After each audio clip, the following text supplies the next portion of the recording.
Good morning, boys and girls. I hope you're having a great day. Today I'm going to read a story called When Dinosaurs Came with Everything. And this is written by Elise Broach and illustrated by David Small.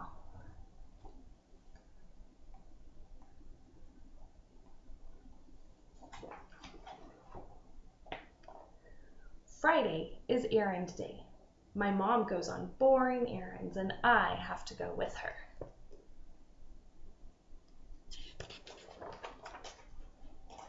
And this Friday seemed like every other Friday until we got to the bakery. A sign above the donuts read, "Buy a dozen, get a dinosaur." I couldn't believe my eyes. Neither could my mom. "They must mean a toy," she said. But when I took the box of donuts, the lady behind the counter said, "Hold on, little guy. Don't forget your dinosaur."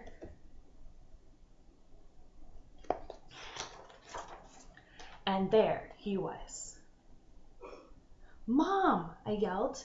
It was a triceratops. "What?" cried my mom. She did not look happy. "How are we supposed to get that home?" The bakery lady smiled. "Oh, don't worry. He'll follow you. They always do."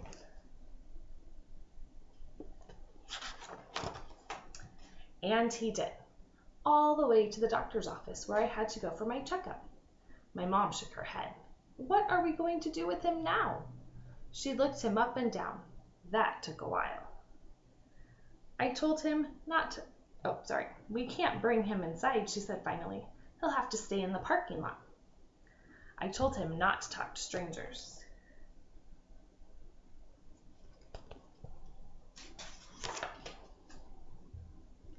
After my checkup, I asked for a sticker like usual.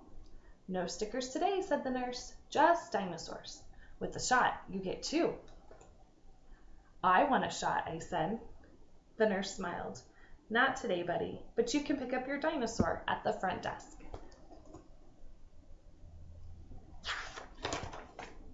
"Mom!" I yelled. There at the front desk was a stegosaurus. "What on earth is going on?" my mom cried. "It's a special day," the nurse explained. "Today, dinosaurs come with everything." "Yes," I said. "No," my mom groaned.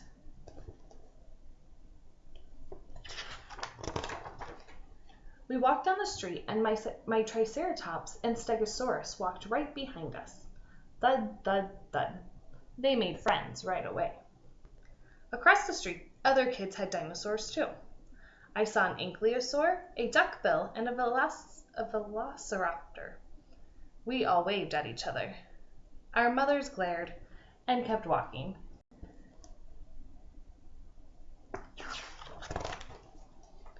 "I think we better go home right now," my mom said. "But what about my haircut? My barber's waiting for me." My mom looked at the dinosaurs. Then she looked at my bangs. "The barber always gives you a balloon, doesn't he?" "A nice balloon?" "Uh-huh," I said. I didn't want a balloon. I wanted a barosaur. At the barber shop, I gave my triceratops and my stegosaurus donuts for a snack. They waited outside and watched through the glass.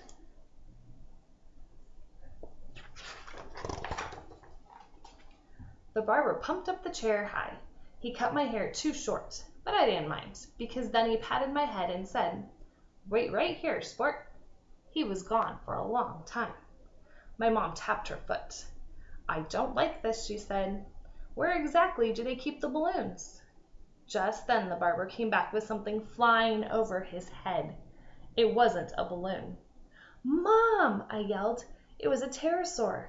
"This is too much," my mom protested. "Now listen," she said to the barber. "I think a balloon will do just fine today. Don't you have any balloons?" "Sorry, lady, no balloons. You get one of these instead."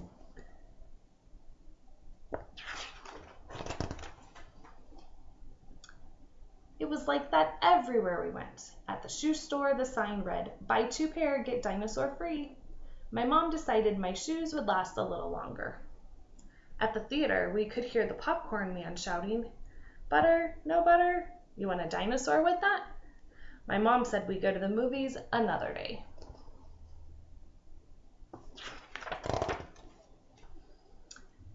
the diner, I wanted to stop for a hamburger.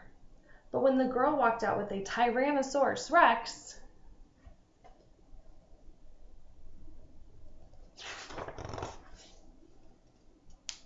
my mother said no. Okay, that's it, my mom cried. We are definitely not having lunch there. She looked at my Triceratops, my Stegosaurus, and my Pterosaur. What are we supposed to do with all of these dinosaurs? We don't have room for them. We can't take care of them. I hugged her leg. Don't worry, Mom. They can live in our backyard. My mom shook her head. Sweetheart, they're not toys. Dinosaurs are a lot of work. But Mom, look, they eat anything and they sleep outside. I'll do everything, I promise. Please, Mom, please. My mom sighed. Well, I suppose we can't just leave them here. Thank heavens we didn't stop at the diner.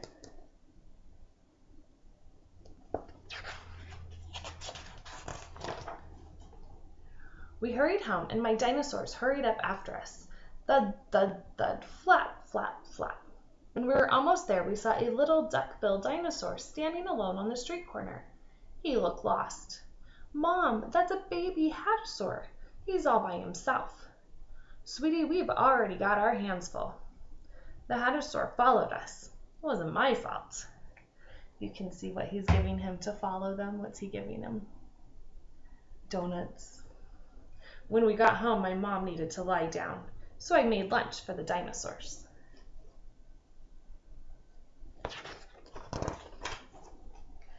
Then I showed them where to go to the bathroom. I told them to stay out of the neighbor's yard because of his mean dog.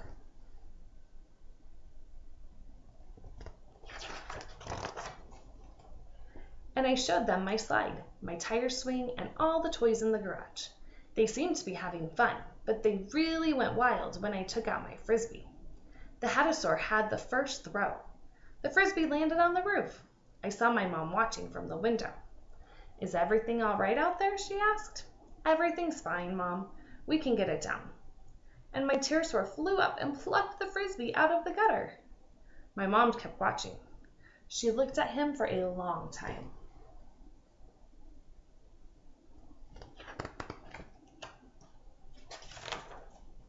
The next thing I knew, she had him cleaning the gutters. Then she came out to the backyard with a pile of wet clothes. These spikes will come in handy, she said. Pretty soon my mom had thought of chores for all my dinosaurs. But I knew they didn't mind. It just meant that they were part of the family.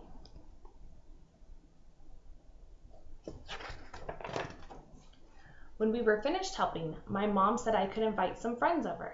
It was a bring your own dinosaur party.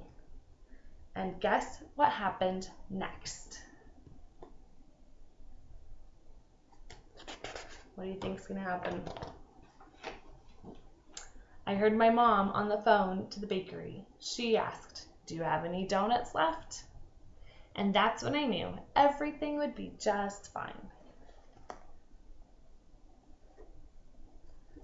I hope you liked that story. Have a good day.